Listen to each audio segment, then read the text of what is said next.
If you permit, we'll start. Maybe 1 minute left, but we'll start if you like.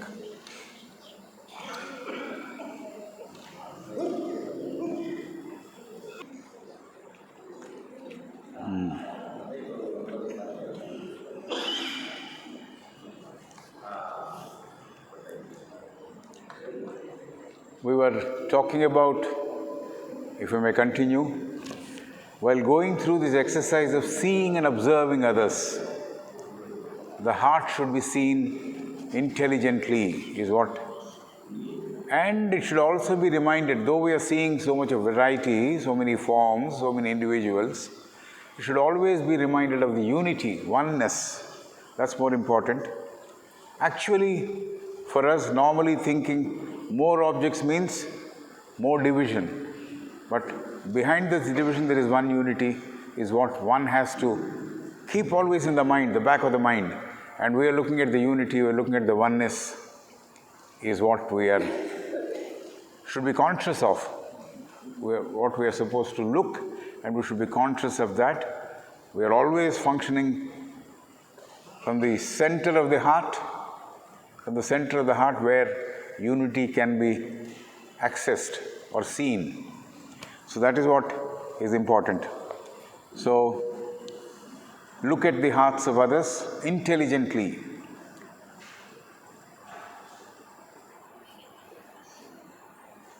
However much we see the forms, however much we see the various objects, we have to realize that oneness, recognize that oneness. There is no division which we are recognizing, we are only thinking in terms of oneness. The whole exercise which is given to us in this book is how we see that oneness. Every segment talks about this oneness. Radhaji is talking about the human nature and the way mind works. While seeing others, easily we'll see the dirt in others. We'll see the defects in others. And mind always focuses on the dirt in others, on the defects of others. That is what it does. So Madam is saying, while seeing others, we'll see the dirt, that's the expression she has used, and mud in others, and immediately come to conclusion that the person whose face is greasy is an evil person. He has had a fall or whatever, there is mud around him or on him. But what the mind looks at is the defects, the mud or the dirt or the qualities which easily come up. So there is an exercise which we used to do when we were in the personality development classes. There is a huge white board. The person goes and puts one dot and comes out. What do you see? Everybody talks about the dot. But there is huge portion of the whiteness which people will not recognize. So Madam is saying, while seeing others, we'll see the dirt and mud in others. Mud means mitti in others, and immediately come to conclusion that the person whose face is greasy is an evil person or an ugly person. But if that person is looking at himself instead of looking at others, this is the exercise we have to do, she says. If that person is looking at himself, he will always give self-certification, saying that I'm good, I'm perfect. So he gives a self-certification to himself and finds all good about himself. Everything is good about me, the other person is wrong. So this is the nature of the human mind, says Madam. And more than this, one wants others to recognize that I am great. Not only I form an image that I am great, but I also want others to recognize me and respect me as a great person. This is the nature of mind. This is the nature of mind. This is how the mind works. And I am someone worthy of adulation or paying a lot of respects. People should love me, is what I think. But you can't demand love, we know that, but then we do this. So, observing oneself, there is one yardstick. Observing others, there is another yardstick. So this is what the nature of the mind Madam is talking about. And this way of observing, this way of watching others and labeling a person will bring in further division. Labeling a person, I am someone who knows, like we have given an example sometime back, Bhagavad Gita from this page to the other page. So, I'm an authority in Bhagavad Gita. So, does that really mean anything to others? Me, I have an image. Oh, I know. But have I put the contents of the Bhagavad Gita or the oft-repeated karmanyevadhikaraste, have I understood that totally? Or I simply reel off because memory is very green and I keep talking about it, chant about it, quote about it. So, this is the problem. All this which we are doing, observing and labeling a person, will bring in further division, she says. He is good, he is ugly, he is not good. All that is labeling. This expression again, labeling, is an expression which J.K. used number of times. So, the thought process of both Radhaji and Krishnaji is almost the same because truth is one. And this division will be a cause for actually increasing the evil. Evil is already there, but the division which we are doing, the division which our mind, lower mind is suggesting, that will increase the evil which is already in existence in the world. So, are we working to remove the evil? Yesterday we saw the mystic star where we say we try to lift the heavy karma of the world. We are all working for that. That is supposed to be our work. But am I adding karma or working to remove the karma? The choice is ours after all. And like, people say, when you are at crossroads, there are two paths to go. The easier path is the path which people with shady character take quickly to reach the goal. But the other path which consists of bit of trouble, bit of exertion which is required from the individual, they don't take because it's tough. I will not go by this. Yesterday we talked about that example of the outer court, the book of Anne Besant, where there is a hill which you imagine.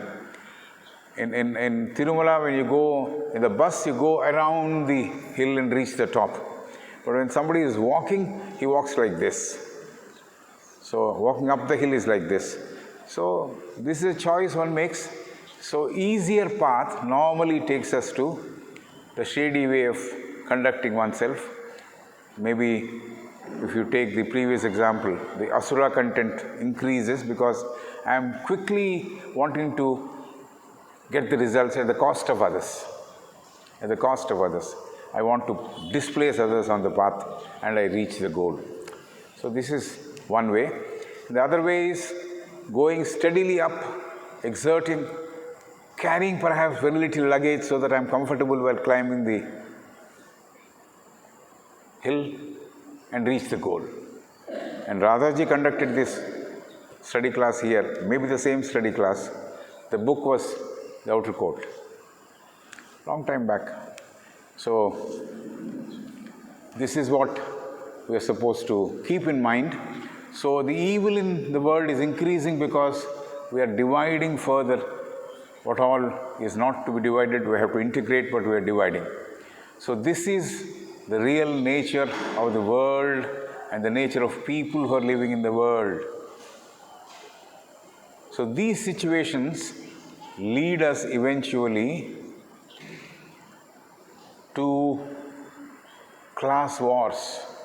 The upper class or the lower class, the moneyed or the not having money, things like that. So many classes, the mind goes on dividing. So it leads to eventually to class wars, family disputes, and differentiations of various nature. Family, there is dispute a lot of times because of money involved or assets involved. So all this is the reason, because we have had this evil increasing in us, and yes, we want a lion's share of the property because I'm taking care of the mother, so I need more. But anyway, you have to take care of mother if she is there with you. But the person who is taking care of mother says, I'm taking care of mother, I need more money. This is something which happens in the world. This is just an example I gave. It happened in one of the families known to me. Radhaji says, human mind in general is same everywhere. Not just in India or America, everywhere is the same. Wanting to acquire for oneself, not wanting to share. This seems to be the order of the day. And so, human mind in general is the same. Always dividing, always separating, distinguishing men based on caste, color, race, religion, and creed. Yesterday somebody was saying in the train, Reddis have subclasses, they say. I didn't know. Reddis, I thought were one Reddis, that's all. But he says Reddy this, Reddy that, this Reddis will not marry, this Reddis. I was wondering, I was thinking Reddy is one, but that's not true. Some Reddis traveled along with us while we were coming here. They were coming to see Vishwanath. So, these creeds, the divisions within the caste. So she's saying, always dividing and separating, distinguishing men also means women, based on caste, color, race, religion, and creed. This nature of the mind is the mind where the lower mind is in operation fully. Lower mind has got these capacities to distinguish. This is the sadharan mind, which always thinks in terms of, I am right, the other person is wrong. So this is the lower mind. Whereas if you propel yourself to the next stage, there is unity. Boundlessness, unity, swachhata. Everything is there. But as long as you're in the lower mental, we're always dividing. So, Madam is saying that. So the lower mind distinguishes, compares and separates. These distinctions being about the concept of I and you. What is the distinction? I am this, you are that. So this I is a mixture of so many descriptions which I have given to myself. The image building exercise which we talked about some time back. So the I is a mixture of so many descriptions. In a way, that's all conditioning, if you also can understand that way. I think I'm intelligent. I think I know everything. The minute I say I know, it stops. Those people will not give permission to receive further information or further knowledge or further wisdom. Because this fellow says he knows. Why should I talk to him? You know that story of Uddhalaka and Swetaketu in Chandogya Upanishad. When that boy comes back after learning, father asks him, 12 years he has spent in the school and has come back. He could have taught him, but he sent his to friend's place. He comes back and what is Atma? He reels off 23 slokas. Father says, this is not what I wanted. Have you learnt what is? Then he is looking at the feet of the father and is crying. And he says, go back to your teacher and find out what exactly it is. So he goes back and the teacher says, why have you come back? My father says, I have not learnt the real thing. Then what the teacher tells him is to raise the cows which are there in the ashram. This is the one side of the story. The another story also is there of the father bringing a banyan tree fruit and asking him to split it. And he says, what do you see? He says, there is nothing. And that's it. You see nothing, that's it. But there is a small banyan seed and this tree which has come out is because of that. That's what the father said. But still you go find out from the teacher. So the teacher gives this Swetaketu 400 cows. And he says, you come back when there are 1,000. This is Upanishad story which our Dhruv Pandaji must be knowing better than me. And he comes back when it is 1,000, and people say there is 1,001 cows coming. Not 1,000, 1,001 cows are coming back. But this man has become so silent, so nice, so giving, like a cow. And when he gets back to the father asks the question. He looks simply at the father's feet and is not able to say anything. That is real learning. People who learned, who realized, don't talk. Mauna Vyakhyana Prakatitam. We talked about it yesterday also. So this is what is the relevant thing which one has to do. But little knowledge is dangerous always. And Madam Blavatsky says, it is better you don't learn anything. The person who has not learned anything and he's perhaps better off than the person who learned something and thinks he knows everything. This is the problem. So, she mentions, we always think of our past memories and achievements and build an image of ourselves. And the study of theosophy, the wisdom, religion, as we talked about it yesterday, and by using the faculty of viveka, vichakshana, discretion, we should realize what is false, what is useless. These personality traits, are they useful for us elsewhere or they're useful here only? So this, they have to realize all about this temporary, transient things. We often talk about the personality in glowing terms, says Madam. And talking about the personality makes us believe we are that. That's the problem. We talk about it and we think we are that. If we live, we are that. But if we talk about it, do we become that? But that's the feeling it gets inside you. I'm talking about brotherhood day in and day out. So I'm talking, I'm not living, I'm talking. But this person thinks he is brotherly. But the real brotherhood, person who is practicing brotherhood, will not talk much about it, but will simply behave with a lot of concern, consideration, love and compassion. So this is something which she is talking. And talking about the personality makes us believe. The other person was asking the question of belief system. Talking about the personality makes us believe we are that. Talking about love and compassion will not make us individuals as one whose hearts are filled with love and compassion. You know Dalai Lama, most of you must have heard him also. Dalai Lama was tortured by Chinese. Tortured. He said, I have only one fear. They're torturing, I'm able to take that suffering, but I'm afraid I may hate them. I may hate the Chinese. That's the level of compassion. You get me? Extraordinary, isn't it? He's torturing Dalai Lama. Dalai Lama says, I'm afraid I may hate them. This is the level of compassion one should have.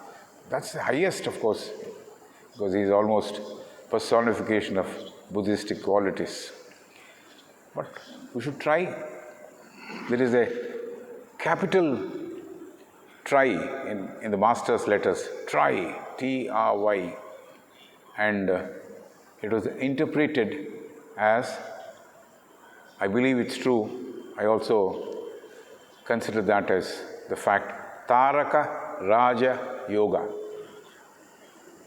Taraka is which delivers you. Raja Yoga is all to do with your mind, the mental capabilities. Yoga is integrating all. So Taraka Raja Yoga is try. Masters write try. They don't say try, you will succeed. He has not written that. Just one try. So this is what Madam Ji is saying. This is a slide, if you can care to put it on. The conscious perception of one's personality the conscious perception of one's personality on earth is but an evanescent dream.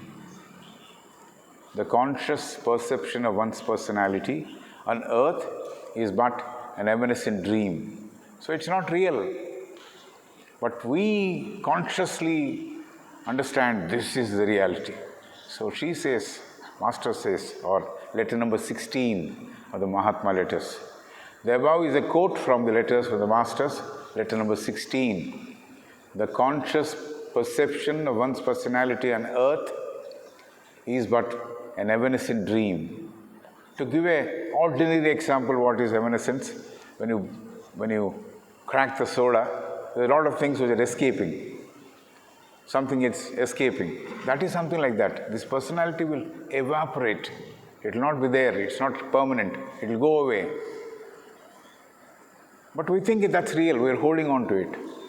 So, Maya is, we think this is real.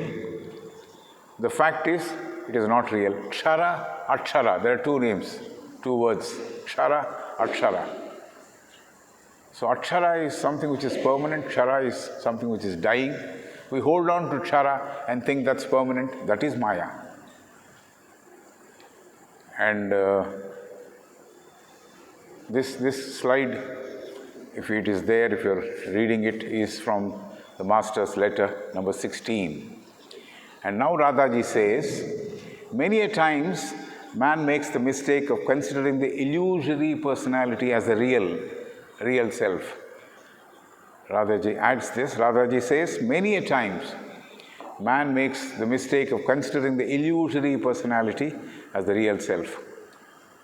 She says, actually mind is also one. Even Blavatsky said this. She is also saying this. Mind is also one. There is oneness even there if we can perceive. We can perceive only with the mind, the higher mind, we said. So, there is no my mind and your mind. This is interesting. We think my mind, his mind, her mind, nothing like that. So, it's a process which mind passes through, and that action comes from that unified mind. The process which is going through, which mind passes through, the mind, there is no division actually. As we said, when we propel ourselves from the lower mental world to the higher mental world, there is extensive operation of the higher mind. So that has no division. It's only the more you see, the more it is expanding.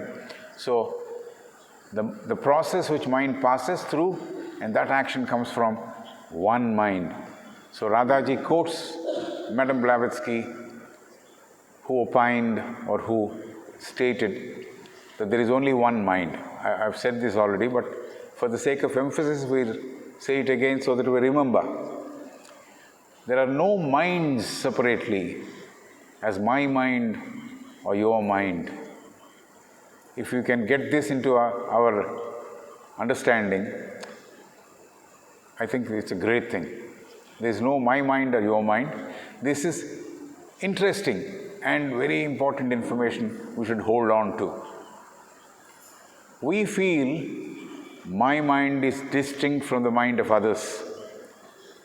The fact is, there is unity in the higher mental plane. There is unity in the higher mental plane. So we have the knowledge. We know oneness is there, but we have realized it. That's a different question. We have the knowledge. We know the concept of oneness. But mind knows that only as knowledge. It acts sometimes with that knowledge. Most of the times, it doesn't act, so impulsiveness gets in. So, we have studied yesterday that mere knowledge is not good enough. Even theosophical knowledge is not good enough. Just now we heard what Blavatsky said.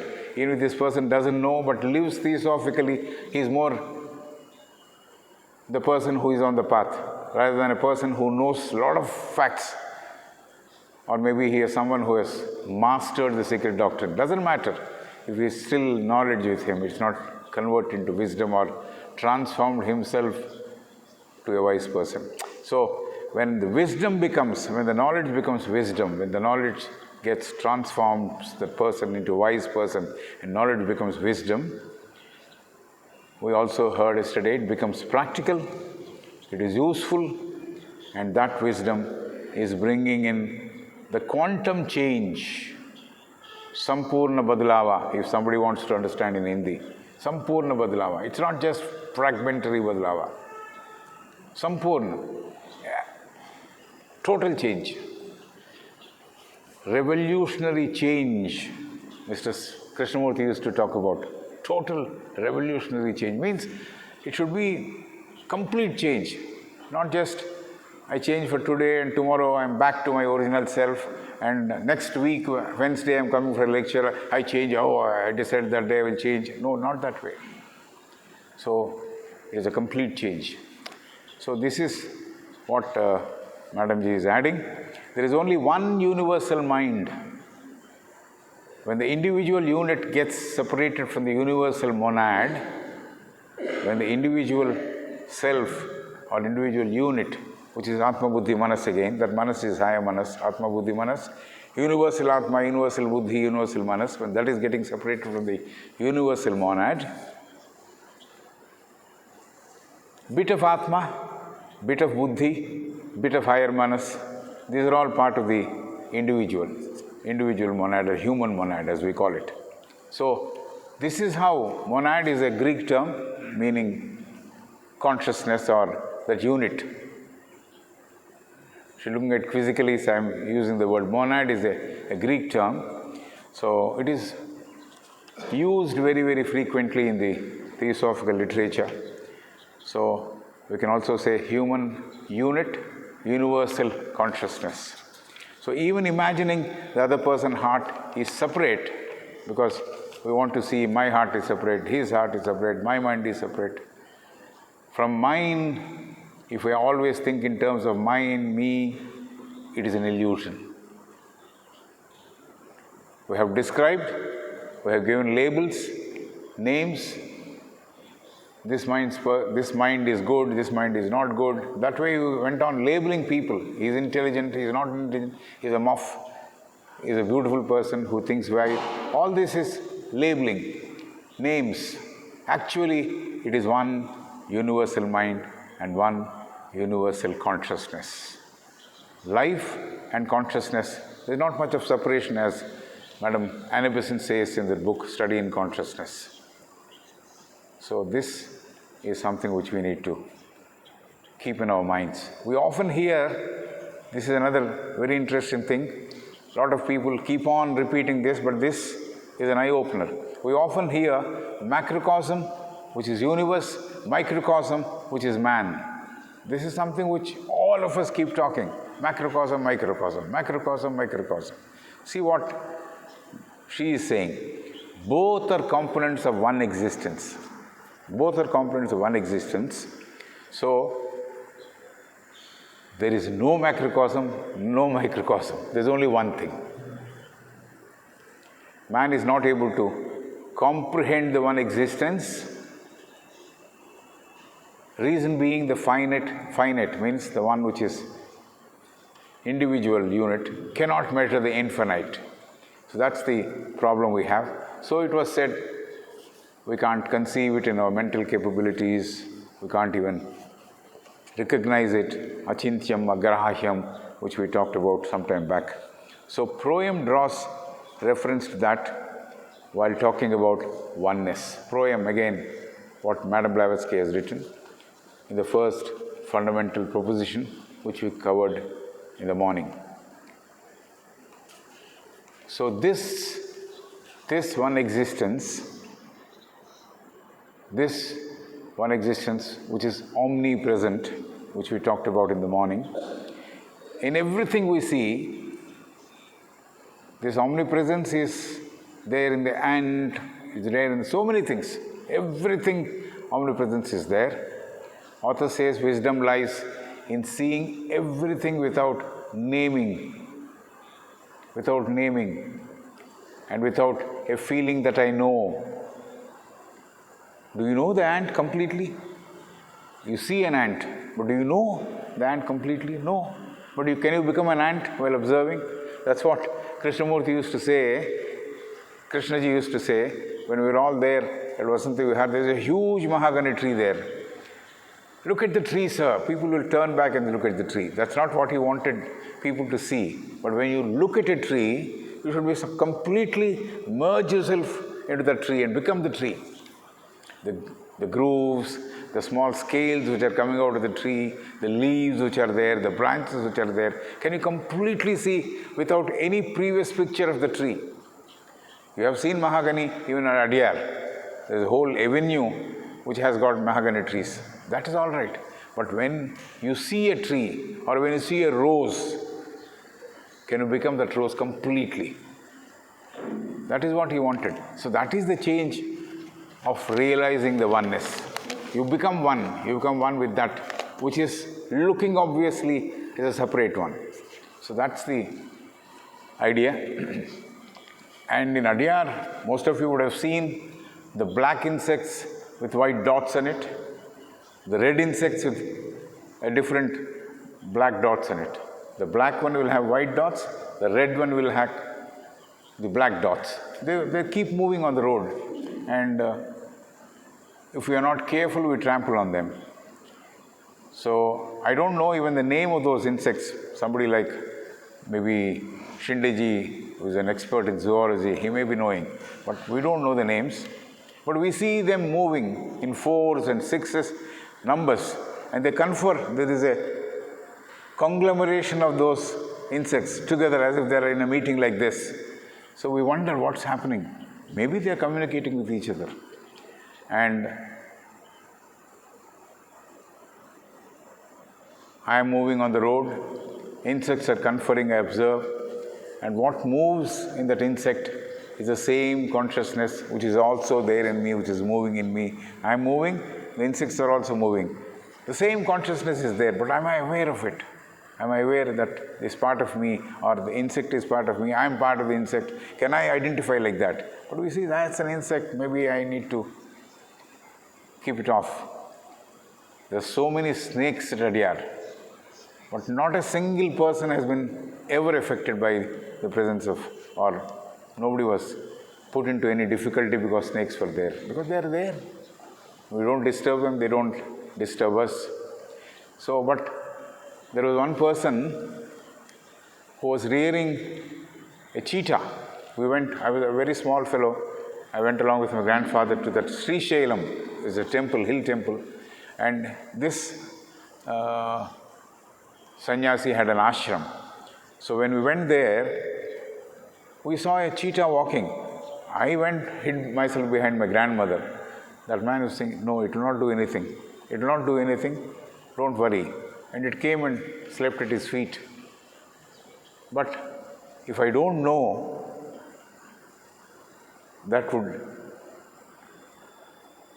hit me or injure me or throw the hand on me, I can love it. But since I have an experience or I have heard about it, because the previous night I heard there's a person who is sleeping on their water tank, cheetah attacks him and kills him. So that is there fresh in my mind. So when a cheetah is walking across, oh my God, cheetah is here. So that sannyasi told me, when you imagine that you are separate from cheetah, you are afraid. When you are imagining that you are separate from cheetah, you are afraid. When you are part of it, it doesn't do anything to you. It's a great statement I heard when I was 9-year-old, but very difficult at that point of time to understand the ramifications of that statement. But now when I understand, because I'm afraid, I'm seeing it separately, I'm afraid. If it is part of me, I'm not scared. Okay, maybe somebody else has done some mistake with it and so it might attack me. That's a different story. It's part of my karma. If that happens, yes, it happens. But I'm not scared. This is how one should look at the various, we call them beasts, but we are beasts, isn't it? We have all the cruel qualifications to call ourselves beast. So, consciousness of that insect and what is there in me is same. We can't see, but we can perceive. This is what we read in the first segment of the Noble Truths, of the three great truths. And we can perceive that oneness in nature, And we may look at the consciousness of the ant, how it collects the food, how it informs the other ants that there is food there. We must have seen that happening. And Radhaji says, the study of theosophy is not lying just in studying of the literature. She is not suggesting the word study. We have to be careful. She is saying the wisdom doesn't simply lie in studying the theosophical literature. It is more to do with the study of the book of life and nature. So we heard her saying, every molecule, every blade of grass, his consciousness is there. Blade of grass. We are walking in the grass. That the blade of grass also is thanks to his consciousness being there. So, it's not good enough if we study the theosophical literature. For a minute, don't think yourself that you don't have to study the literature, but what is more required? It is more to do with the study of the book of life and nature. This is what she is saying. We need to develop and practice the ability to look within. This is something everybody has said, a lot of people have said. So we need to develop and practice the ability to look within with effortless ease. After some time it becomes effortless. In the beginning it is difficult, it goes everywhere. So we should know how to look within. Looking out is very easy. Looking within, we should try, do the abhyasa, practice, and then we should be at a stage where we're doing it with effortless ease. Concentration, or the name given to it as dharana by Madam in the book, dharana. It should become the natural way of traveling in. It should become the very natural way of traveling in. All other thoughts then will fall away. The only thought, the only stream which remains is to look within and realize that oneness. This is what she is saying. Right. Moving on, Radhaji says, theosophical life should lead us to altruism. If you have observed, the previous segment itself, she gives introduction to the next segment. So she is talking about, Radhaji says, theosophical life should lead us to altruism. Unless one is in love with humanity and in love with all life around you, in general, one cannot obtain wisdom, one cannot move towards altruism. Now she quotes from the Voice of the Silence to add strength to her statement. Have you got attuned or understood what is humanity's pain? This is an extract from the Voice of the Silence. Have you not got attuned or understood? Have you not got attuned or understood what is humanity's pain? If not, get attuned. How can one get wisdom without attuning? So, when one sees duality in us, duality elsewhere, or diversity, one cannot see, one cannot be loving, one cannot be compassionate. So if there is duality in the heart, we cannot love. When one gets the glimpses of unity, one begins to care and love. One gets the glimpses of unity, we begin to care and love. Then, only then, he can find a way out of sorrow. Way out of sorrow. She says, they're connected. Love, the care you see, the care you give or take, in helping others, that will relieve you of the sorrow which you personally have. In serving others, you forget your sorrow. So, if you get the glimpses of the unity, one begins to care and love, then he can find a way out of sorrow. Sorrow and evil are part of the psychological state of man.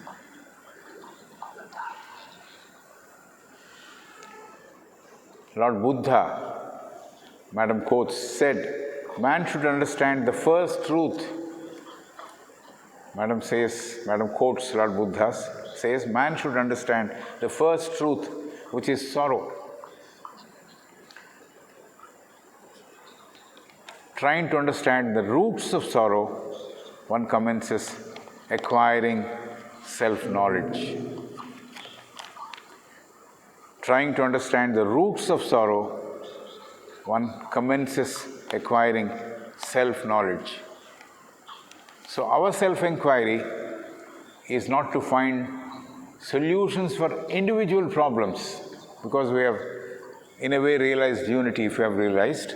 So our self-inquiry is not to find solutions for individual problems and difficulties and pursue our selfish aims, because they will not take us anywhere. They will not take us to the doors of wisdom. So, our self-inquiry is to not find solutions for individual problems and difficulties. So, this is something which you have to note. Self-inquiry is to release the entire humanity's sorrow. Buddha did that, and so many others did that. We talk of Ramana, we talk of Krishna ji.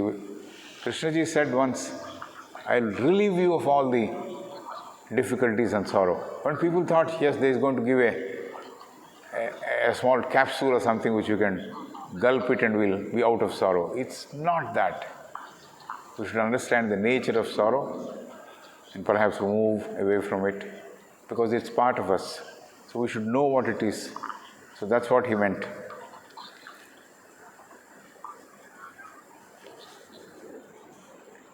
And she says, think of humanity as a whole. Then the wisdom will work for the benefit of all. Wisdom which you have acquired, if it has to help all others, you have to think of humanity as a whole. I have got wisdom, I have occupied a seat somewhere 10 feet above. It's not going to help the humanity. So the wisdom which I have acquired should help the humanity in general, and then that wisdom will be a source of relief. It will give relief. And she says, this is her theme, which was very common in that human regeneration book, which she gave, which was printed as a book, lectures given at Norden. Selfishness should not show its ugly head. Selfishness should not show its ugly head. Wisdom, if obtained by those who work or work for all, that wisdom should work for the entire humanity.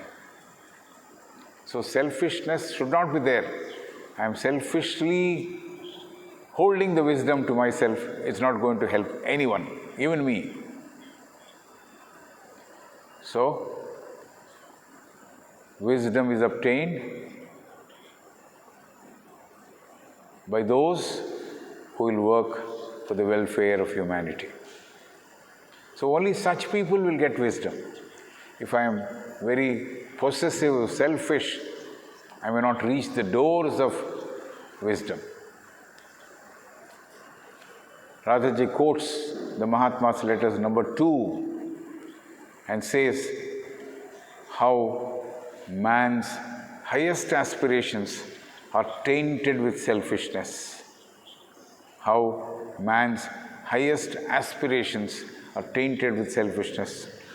Working, seeking benefit for oneself should end. Working, seeking benefit for oneself should end. Elsewhere she said once, we stop seeking, we'll arrive. We keep seeking, I want this, I want that, I want something else. I have an ordinary car, I need an automatic car, something like that. Something is going on. We keep on seeking. Even for that matter, maybe I arrived here, I have to be something else. I'm only at a bottom stage of the spiritual life. I need, even that is a problem.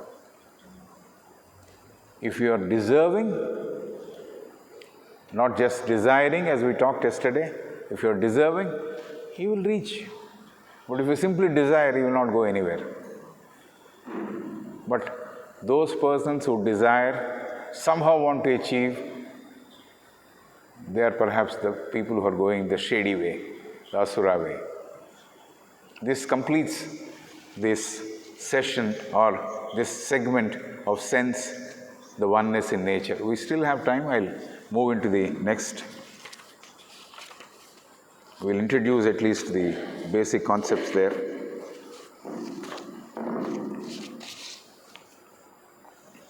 The next heading, which is there in the book, is altruism is yoga.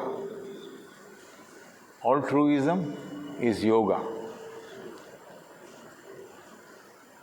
I don't know what the federation said. I'm just my personal opinion. What they meant by yoga and meditation classes. Yoga, are you talking about just Hatha Yoga? Or yoga, the convergence of the body and the soul? Or I'm a qualified yoga teacher. That means I know all the asanas, 108 asanas. But does it make me a yogi? Hatha Yoga is only one component of it. So she says, altruism is yoga.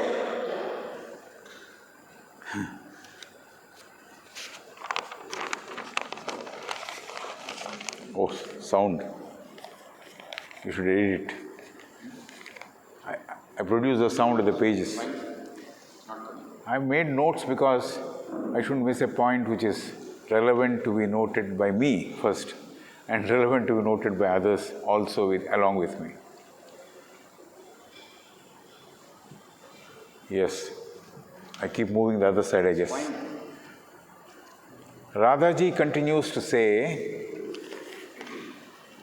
that to see sorrow, understand the sorrow, means actually understanding the condition of humanity, which is suffering for millions of years, not just 100 years back or 200 years back.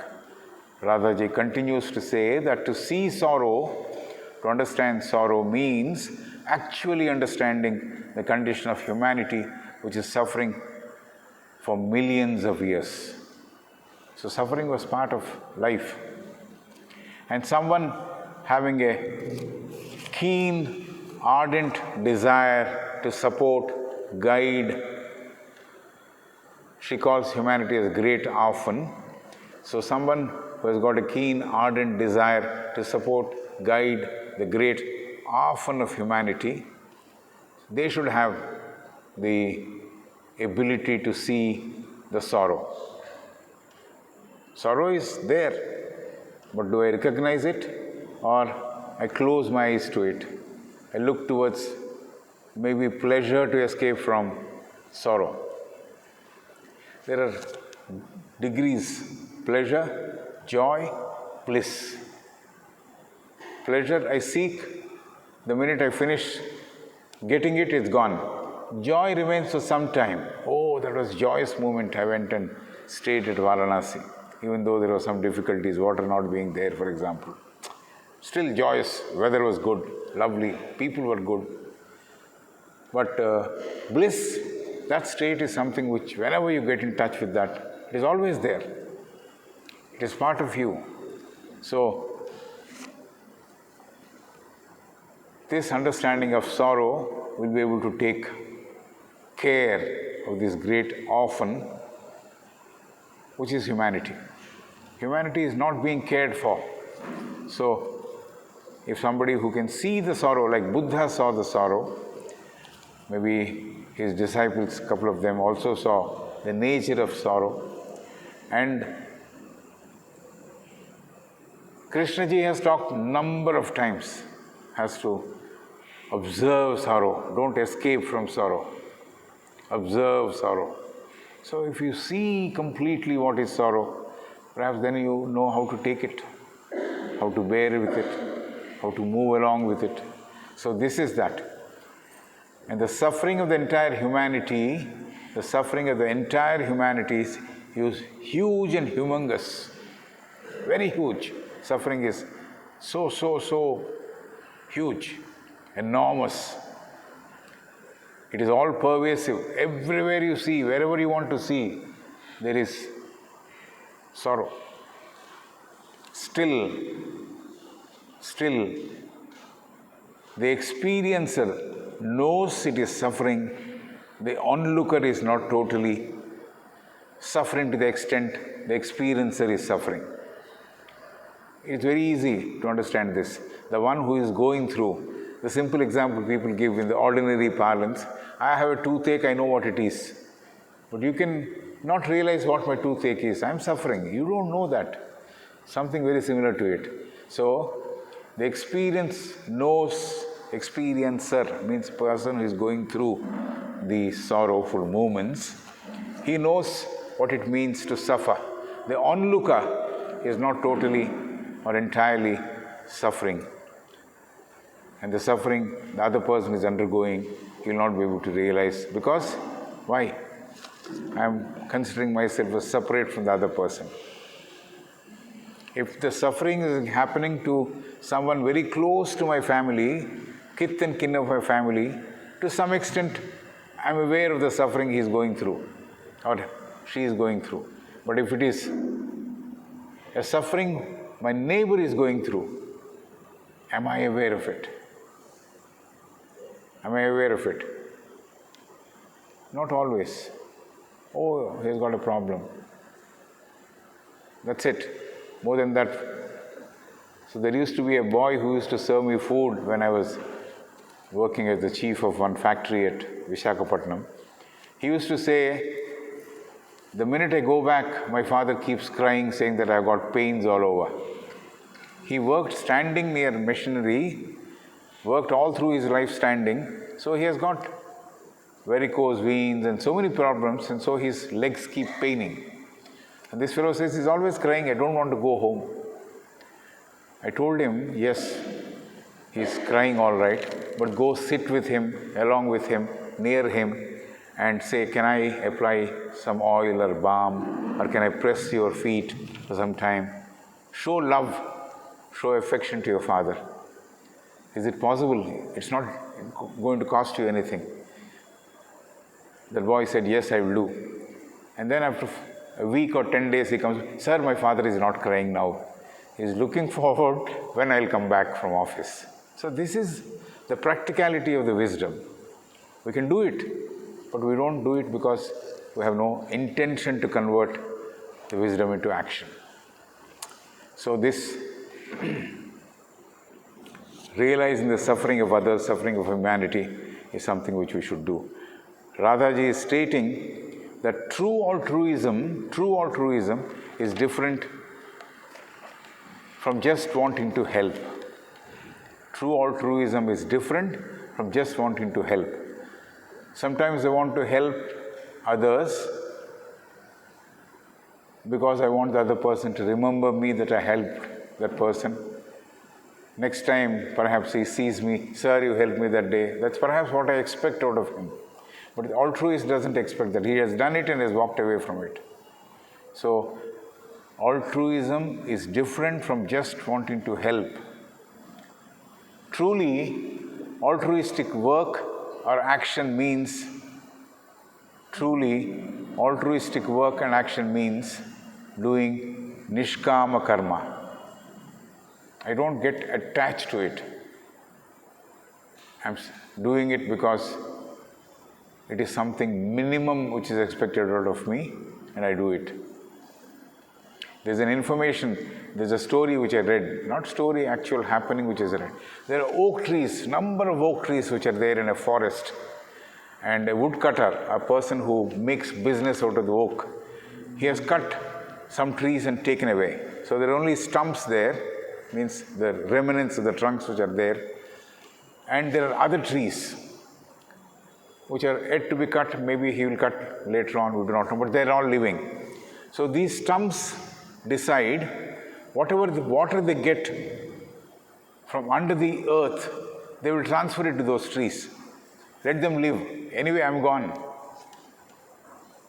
See how the vegetable kingdom thinks. The trunks of the tree whose branches are cut off,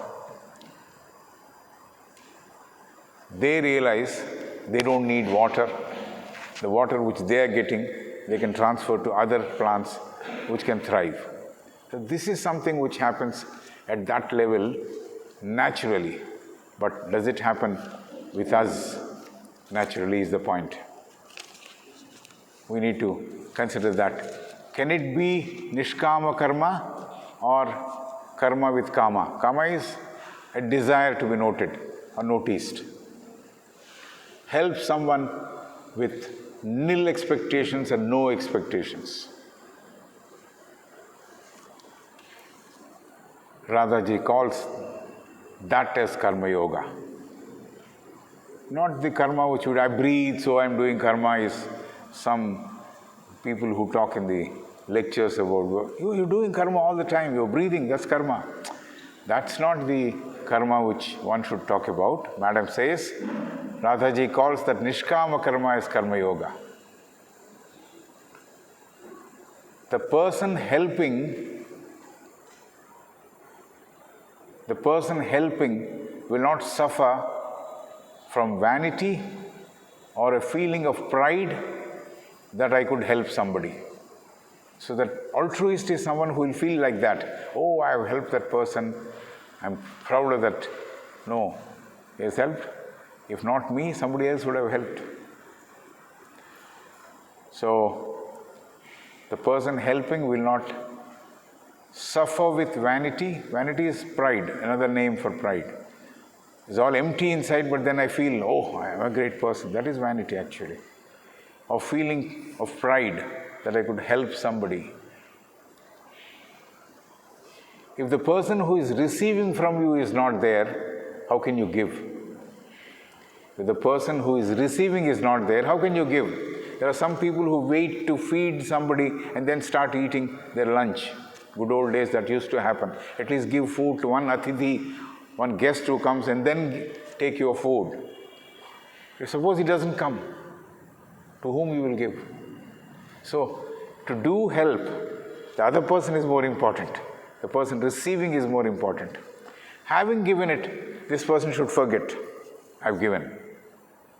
There's a small story, it will take 1 minute or 2 minutes. Before 12, I'll finish it. There was a king who gave a very costly shawl or a pattu vastra, as we call, silk garment, to a poet who rendered poetry in the darbar. That poet was walking out to the mahal and he saw a beggar shivering with cold. So he gave this to him, covered with him, and then walked away. But the king, who noticed the beggar having that costly shawl, asked the Pandit the next day, Arey, I gave it with so carefulness, I went and searched for that garment and gave you, and you've given it to that person. This Pandit says, as long as it was with you, it was yours. You gave it to me, it's gone. You shouldn't think of it. I've given it to somebody. It's no longer yours. Why do you say I've searched everywhere and gave it to you? So this is how one should understand how one should help. It should become an automatic process, not a thoughtful process. I want to give this person a pair of slippers. I saw a video just the other day. There's a girl who is going, most of you must have seen it, these are all things which are coming in selling on the road something for people to buy. Nearer the cars she's going. And nobody is buying. She is perhaps starving, she is also in the sunlight, her feet are burning. But there's one person who hides a pair of slippers behind him and walks nearer to her. And she says, can you buy this? No, before that I want to give you this. He gives the pair of slippers. She is extremely happy. And I'm saying how you do it matters most, not that what you do. How you do? Not that he wanted somebody to notice. Somebody has taken photograph, all right, that's a different matter. But a person who helps doesn't want a photograph, doesn't want a memory that I've helped somebody. But unfortunately, to report the activities, maybe we take photographs. We helped so many patients, we gave fruits to so many patients, we gave woolen clothes to so many people. All these photographs are appearing in the report. But the real person who just gives and walks away, like that Pandit gave. So this is how altruism works. So if the person who is seeking help is not there, how can one help? So in fact, he is helping you by receiving from you. By receiving from you, he is helping you. This is what we need to understand. And Sri Ramji used to say, and Sri Ram, who is president of the International Theosophical Society and father of Madam Radhaji, he used to say, study class or conferences are gnana yagnas.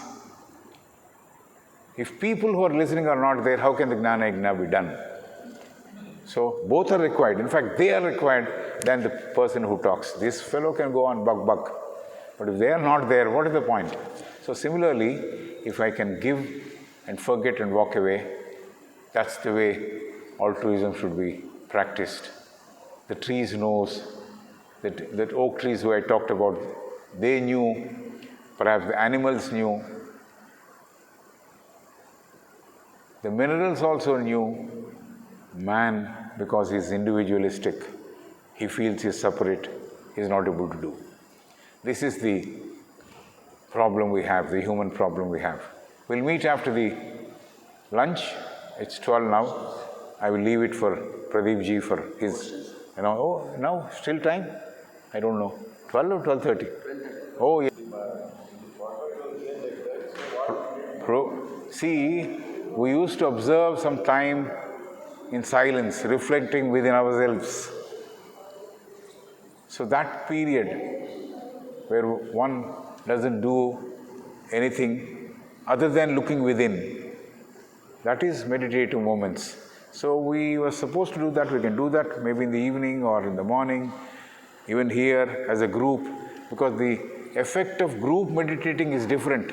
Suppose we think in terms of meditating and send our good thoughts to the place where the war is going on. There are two places perhaps where the war is going on, between Russia and the other country, and Palestine and other people, the Israelis. Israelis have usurped, occupied Palestine property, if you know the history. But then they are throwing bombs at them. But this is how life is. Selfishness, that's the reason for this also. War is because of the selfishness. I want to occupy the other place. Alexander came like that. He wanted to be noticed as the greatest emperor.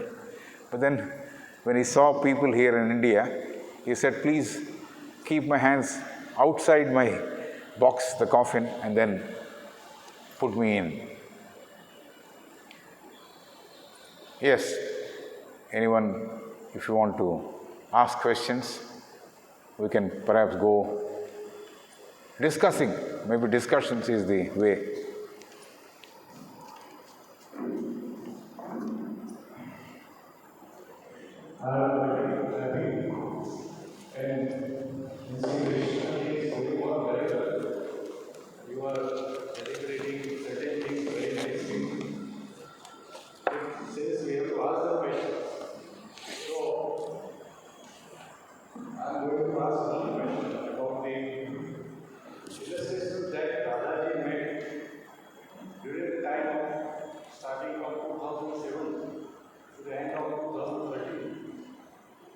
She always used to talking about state of equilibrium. This word, state of equilibrium, continuously referred and repeated by Radhaji during the time when she talked about yoga. So, is it the state of equilibrium since the yoga is concerned? This is my question. Second understanding is that she talked about altruism. Last week, whenever she when she talked about altruism. Altruism, yeah. Altruism. That is brotherly love, what would we say? In Surat, should I give an example? Small example. That happened in Surat. When she was the chief guest of the Surat annual gathering, her slippers were kept somewhere. She forgot where she had kept those slippers, and when she returned, she could not find the slippers. She just, I was just standing there, she just made a sign, and I went to Radha. Yes, my slippers are not here. Where are they? I said, if they are not here, I will try to find out. No, don't take too much trouble. We'll manage. What manage? I will bring the slippers here. Then suddenly I saw my sister there and I asked her, she was putting on the slippers of her own. I requested her to offer the slippers to Radhaji. And at once she was very happy. Oh, my slippers and Radhaji would be putting on, it's good. So I went and I asked Radhaji, please, these are the slippers. Would you like to wear and let's move and we would manage for another one? She was highly pleased. Who gave these slippers to you? No, I can't say, but these slippers are for you now. So sometimes it happens. This is a kind of condition that happened at that time, and what the decisions were taken and the things happened. That is a kind of simple story. And second, another incident that I am going to tell. I read in the book where Krishna ji is writing in the commentaries on living that the other day I was just moving on the road nearby the bridge that was very small bridge, and the person was with me, and I saw two girls, very little girls, looking like the beggars. One of them came and asked for money. So I fumbled in my pocket. I didn't have any money in my pocket. What Krishna ji is writing, I didn't have money in my pocket. Then I asked for some coins, and that friend who was with me, he had 20 paise coins in the pocket, and he gave the coin to that girl. And what a smiling face I saw! It was amazing. This is the description of Krishna. So I think small kind of work, small helping, something that troubles someone, to feel them and to help. Going with the friends, talking about something, but not to talk in the way that somebody is disturbed, somebody is insulted. I think what kind of things are there? Is it only connection with the worldly things? And what about the particular innermost things that we call joy? Just now you add three parts, now you just talk about pleasure, joy and bliss. So in the same way, categorically, when we go on thinking about this, we would have the same kind of things. So these are the matters. So my question is somewhat very clear in that way. Is it the state of equilibrium or the yoga? Yeah. I heard the question now. I also heard the question at the beginning. I will just say one thing. There is a reference to pariprashna in Bhagavad Gita. Pariprashna is something which is asked at the appropriate time, the appropriate subject, and this is regarding yoga, so is right question. So, yoga, equilibrium. Equilibrium is samasthiti, a stage or a result or reaching a particular stage. After I meditate, I begin with dharana, I meditate and I reach a state of that samasthiti or equilibrium. I don't even call it equilibrium. It's an external term to call it equilibrium, but then it's a feeling of fullness. There's nothing moves inside me. It's absolutely I'm filled with that sort of a feeling. That is perhaps equilibrium. But yoga is bringing two things together. Normally, the external, the body and the spirit, they come together. So that is the conjunction of the external and the internal, and the merger of the external and the internal, or the soul merging with the universal. All these conjunctions are called, or all these coming togethers are called yoga. And Bhagavad Gita gives one beautiful small statement, yoga karmasu kaushalam. Skillful action is yoga. Whatever action you do skillfully doesn't mean you are cheating others, but skillful action means action which helps everybody, helps the humanity. So, yoga karmasu kaushalam. So, if body and soul are coming together, if I am doing work for the sake of humanity, if I am reaching the stage of equilibrium, from that equilibrium state I am thinking in terms of helping all others without thinking of myself or what results I will get, what rewards I will get, that's a state. But if I think, oh yes, why should I be doing? I have done all this hard work, I have reached the stage of equilibrium, why should I be sharing all this? That's another way of looking at things. So this skillful action which is required of a person, because the entire thing is yoga karmasya kaushalam. So if this is not kept in mind, and as I told, I think Vibhaji in the morning, she would take so many steps to see that she would not do anything unskillfully, even if it is folding of paper. One day she was holding the hand like this and sitting in the chair in the headquarters hall. I was wondering why she was doing this, and I went and asked her, can I hold it for you? No, I'm trying to draw the attention of a person who is coming into the hall. So she is holding it like this. She said, this is part of my job, I'll do. She was holding it like this. And that person came and, yes, I'm looking for you, please take it. So anything which she does, the way the 9-yard sari she would wear on special occasions, it had skill about it, it had precision about it, it had everything about it which was perfect and beautiful. So that is yoga. Anything you do, even if you fold a paper, even if a waste paper is being rolled into a ball and put into the box, you should know how to do it. Not just put that like that. Because that has got some atoms, as we discussed yesterday. Like the chair has got atoms. Even the paper, when you're destroying, it is also suffering. So can I do and put it there, or put it in the shredder? Because something which is very secretive, it is put in the shredder and that cuts it.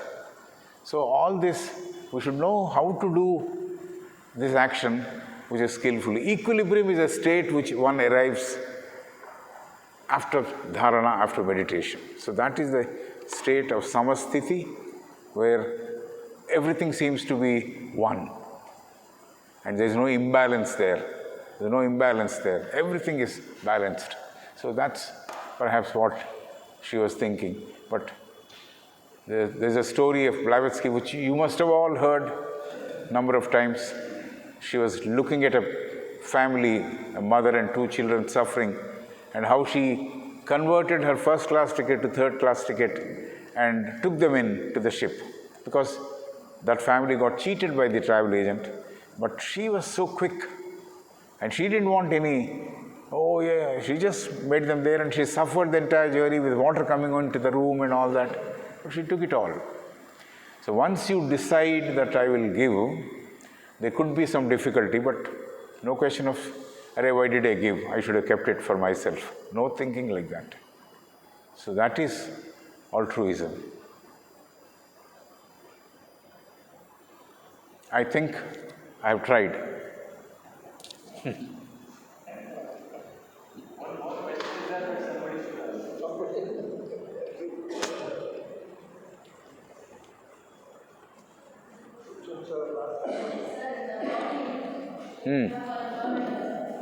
దగ్గరికి రండి.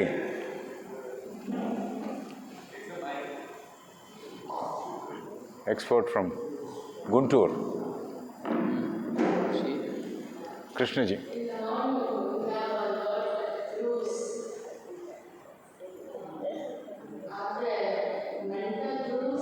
Groove. Yeah, we have grooves which are not seen externally. We have been going in one direction. That's a groove. The tree has grooves. The wood has grooves. Like that, we also have grooves within us. I have been wherever it is, not in the higher mind, but in the lower mind it has a lot of grooves. I like this particular thing, and I will keep walking in that. That's a groove. So if somebody disturbs that, I'm worried. Array, why is he doing this? So that groove is something which I have drawn myself. I have drawn that groove. So I continue to carry on in that groove. And I think it's comfortable to be in that groove. Maybe it causes discomfort to others, but I care less. I want to be comfortable. So that groove is helping me. So these are the grooves which we don't see them, they're all there inside. Groove. We have created, we can wipe it away. We can wipe it away if we like, if we want to. I want to celebrate. You have to do it. I can't tell it. You have to realize it is required or not required. You should know that groove which I have formed, which I have drawn within myself, is it required or not required? Does it help me? Does it help others? See, everything, if you look from the point of view of helping others, then perhaps you will not hold on to something which is personal. I am holding on something personal, and I think that groove is something which I like, but does everybody is comfortable with that groove which is there within me? If that is the case, let me hold it. But if that's not the case, let me understand it, remove it. So we can understand, remove anything. Understand, remove anything. Yes, that's the only way. Yes, anything. Yes. It is anything. But as far as removing a quality, negative quality is concerned, what Madam 100% said is, you removed it, but don't keep that place vacant, because it will gather strength and come back. So instead of leaving it vacant, what you do is put a different positive quality there. I have hatred, I have observed it, removed it, or I have jealousy, I have removed it. Put the positive quality in its place. Put love in that place which is vacated or which is actually removed, like a weed has been removed from the crop. A lot of weeds are there, the riots go and the agriculturist goes and removes the weeds because it will not help the main tree to grow or the main plant to grow. Rice will not come. So he removes the weeds. This removal of weeds is a continuous process, is what Madam Blavatsky says. Removing the weeds is not one-day task. It's a continuous task, is what Madam Blavatsky says. So it's not, I do it today and after the next season, maybe after 3 months I do it. No. That's why she prescribed that, what she learned from Pythagorean school. End of the day, I remove what all is not required. Remove it completely from the roots and then move. So that way you can shape yourself.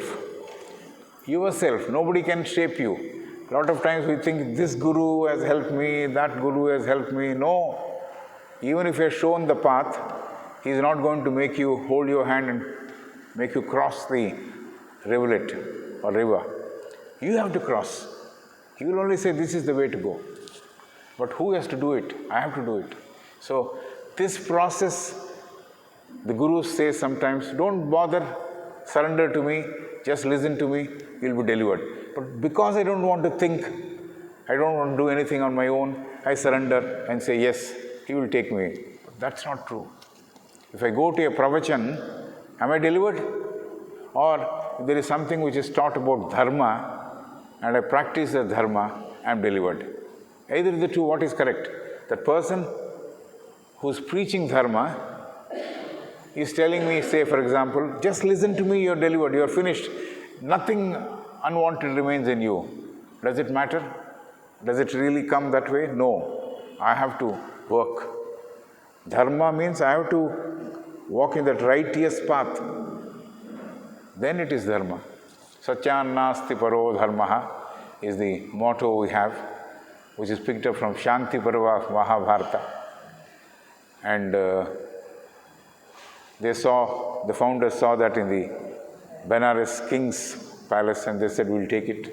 And it has become loosely translated, there is no religion higher than truth. It does not mean the religion which we are talking about. There is no dharma. Truth is ultimate. But that truth consists of so many things. Though one might say truth means satya, but truth consists of so many things. It is compassion, it is love, it is consideration for others. So many things are combined in that one word called truth.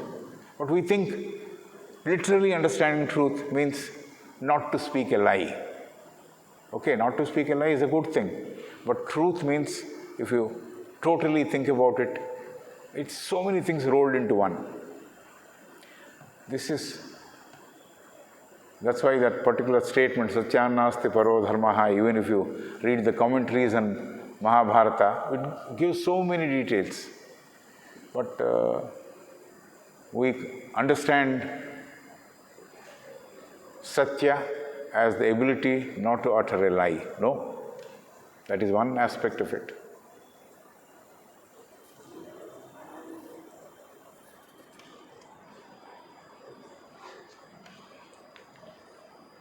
We were discussing earlier yoga. You want to make a statement? I have no question. People have different kinds of interpretation of this word and this center. But this line has got a deep connotation. It says, even like in IAS, we have the motto, yoga comes caution. That's what the other day I was discussing with the Sarpati. That yoga comes caution, we say, work with diligence, dexterity, that is yoga. In fact, the yoga, what I understood is that when you do the work with samatva buddhi, because the first line is tasmat yoga interest. इसलिए आप योग के लिए प्रयत्नशील हो, because samatva yoga उच्चते, because yoga becomes question. That means when you are able to do the work in such a manner that you are not attached to it. And this is the question, how you are a smart operator when you operate in such a manner that you don't get entangled into it. You just get mukti, because the first line is buddhi, when you are with the samatva buddhi yuko jahati hai, mukhe sutre dushte. Then bad or good, whatever karma you do, you just leave it in this world. So how you will be a smart operator, how you will be a karma caution is that how you will be able to get away from the jungle to that cycle. So he is a smart operator who can work with that detachment in mind so that he is away from the birth and life cycle. This is what I have understood. Madam Radhaji used this expression to explain actually altruism. Altruism is to do that action without caring for recognition or results or anything like that. So there she used karma yoga. She said it is karma yoga. And then maybe Anna Besant could have added a lot of things along with the commentary of yoga karma shukaushalam. She could have said right action, not just any action. Right action. Right action means so many things rolled into that. So it goes on. The more we meditate on it, the more we think on it, the more we contemplate it, there's so many layers of meanings will come. So this is how we have to understand. And each understanding we keep it, reflect on it. Maybe if you want to note down, put it into a notebook and reflect on it. That's the way to go forward. So, yoga, karma yoga is what she said is altruism. We're going to continue that in the afternoon. Altruism, she's talking about altruism is yoga. Altruism is not something which is very well defined again. We know what altruism is, but who has done work like that? That's the most important thing. Who has done the work like that? Like, for example, those stumps of the trees have given water to the other trees, not really wanting to know whether they will live or not live, have given. That's the way which it went. So when Harshavardhan ji talked about equilibrium, I think he got the idea samatva. Otherwise, equilibrium was not mentioned, samatva he wouldn't have started with. Because he talked about equilibrium, he came on to samatva. But then, chittavritti nirodha is the second sutra, not the first sutra. So how do you do it? Again, like that madam asked, how do I wipe off the groove? The individual has to do it. The mind has got the capability to go everywhere and anywhere. So I should know by practicing dharana, focusing, how I will remove it. So that is one definition which Patanjali gave. Sir, shall we meet after the lunch? You can take a last question On the online, huh? Do we have a free will? Oh God. Or you can take it in the second one. No. You have a free will or a conditioned will is your way of looking at it. One's own way of looking at it. I think I have free will in the sense I can choose what I want to be. I can choose what I would like to speak. I can choose what I want to act. That in a way is free will. I don't know in which connotation he is using that free will. Because a lot of people use free will differently, reading some of the books. So free will, from this point of view in which I am understanding, I choose what to do, and whatever I do, is it for my selfish upliftment or it works for others? It also works for others, it's something which I should do. If it only works for me, I should not be doing it. This is the yardstick or the measure for discriminating what I do. So, can we think like this and act? People say, a lot of wise people say, contemplative living is possible. Contemplative living is possible. Impulsive living also is possible. But contemplative living is something which we understand and live through abhyasa. You get it? Like I gave an example of the car. In the beginning, I was only holding on to the steering and looking at the road. But now I look at everything, talk with my wife, talk to the billboards and see the billboards and talk to somebody who is honking more. All this I'm able to do. But in the first few months or few years even, I was holding on to the steering as if I will go away, blown away if I'm leaving the steering. But now I leave the steering and she says, hey, why are you leaving? I know, it will not go anywhere. This is what it is. We'll close for the lunch session.